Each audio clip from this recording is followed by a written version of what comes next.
You probably know someone who never posts photos. No selfies, no dinners, no, look where I am right now. Nothing. And in a world where everyone posts even their morning coffee, that person seems almost like a digital ghost. Have you ever wondered what's going through their mind? Most people's first reaction is to assume something is wrong. That they're shy, that they're insecure about their body, that they have no friends, that they're going through something. But it turns out psychology says the exact opposite. And this is going to make more than one person uncomfortable, the ones posting 3 stories an hour. Because not posting isn't absence, it's a decision. And that decision reveals more about someone's mind than any feed full of perfect photos. Over the next few minutes, you're going to understand what's really behind people who refuse to expose their lives online, and why the more you look into it, the more sense it makes. And if you know someone like this, or you are that person, subscribe and leave a like. Here's what science found. Someone who almost never posts isn't doing it by accident.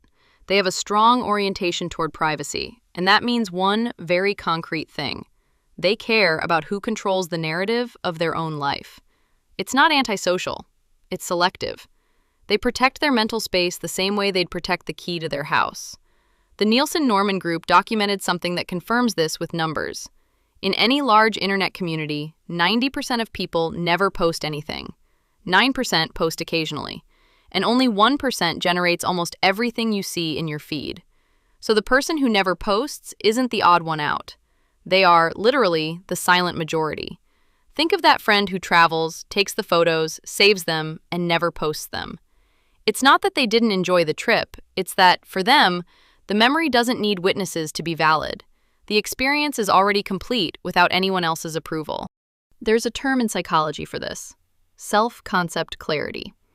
It's how clear, stable, and firm your idea of yourself is. And the clearer that idea, the less you need a stranger on the internet to confirm it with a red heart. Think of it this way. If you already know exactly what you're worth, 0 likes tells you nothing new about yourself. It doesn't destabilize you because it never depended on that. This person isn't avoiding social media out of fear. They've simply already resolved internally what others are still trying to resolve externally, through applause. And there's a Pew Research figure that confirms this almost mathematically. Among users aged 18 to 29, only 14% post nothing at all. The more time passes, the more people build that solid self-concept, and the quieter their profile becomes. It's not that they lose interest in technology, it's that they stop needing it to sustain who they are. Posting less is linked to a self-esteem that doesn't need attention to survive. They don't post a selfie to prove they're worth something because they already feel complete without that proof. And that, almost counterintuitively, makes them less anxious and more focused on goals that exist outside the screen. They got the promotion, finished the marathon, celebrated the anniversary, and none of those things needed a post to be real. The proof isn't in the post, it's in the memory. Here's something almost no one mentions when talking about this topic, and it's worth saying honestly. Not all silence comes from such a healthy place.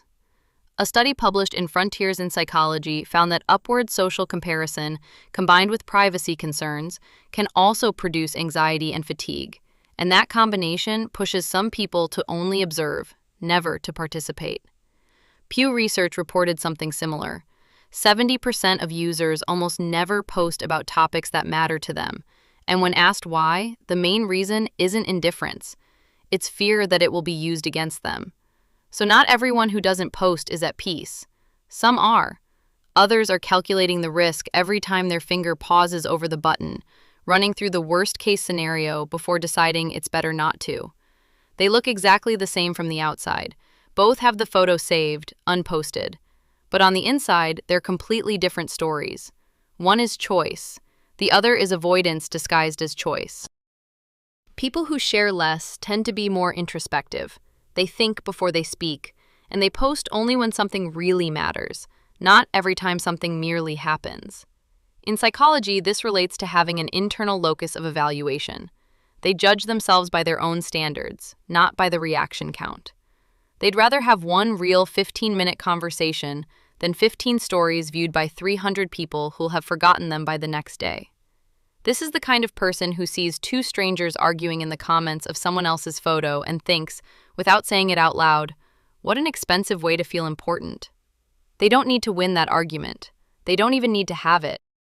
A study in the journal Computers and Human Behavior identified that much of what we post on social media is driven by something called impression management, the constant attempt to control how others perceive us. Every photo is an editorial decision about which version of yourself you want to sell. Some people see that mechanism with total clarity. They see the performance behind the perfect feed, the photo taken 20 times until it looked spontaneous, the average weekend disguised as a perfect life. They understand they'd be comparing their whole life, boring parts included, against someone else's edited highlight reel.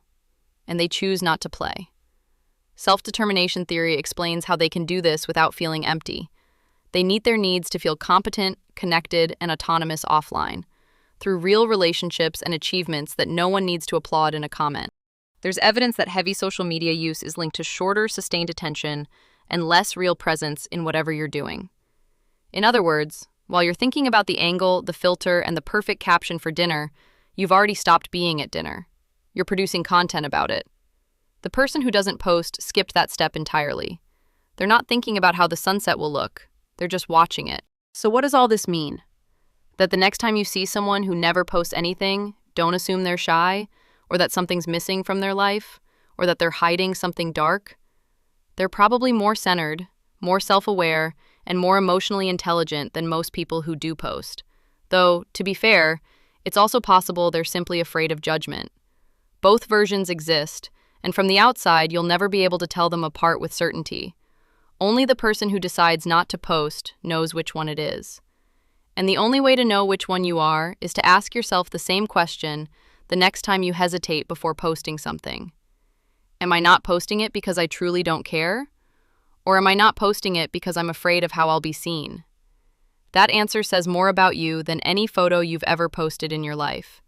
You don't need to be seen to feel seen. That, not the number of likes, is real confidence. If you know someone like this, you already know what to do. Send them this video. And if you recognized yourself in any of this, tell me which part in the comments. See you in the next one.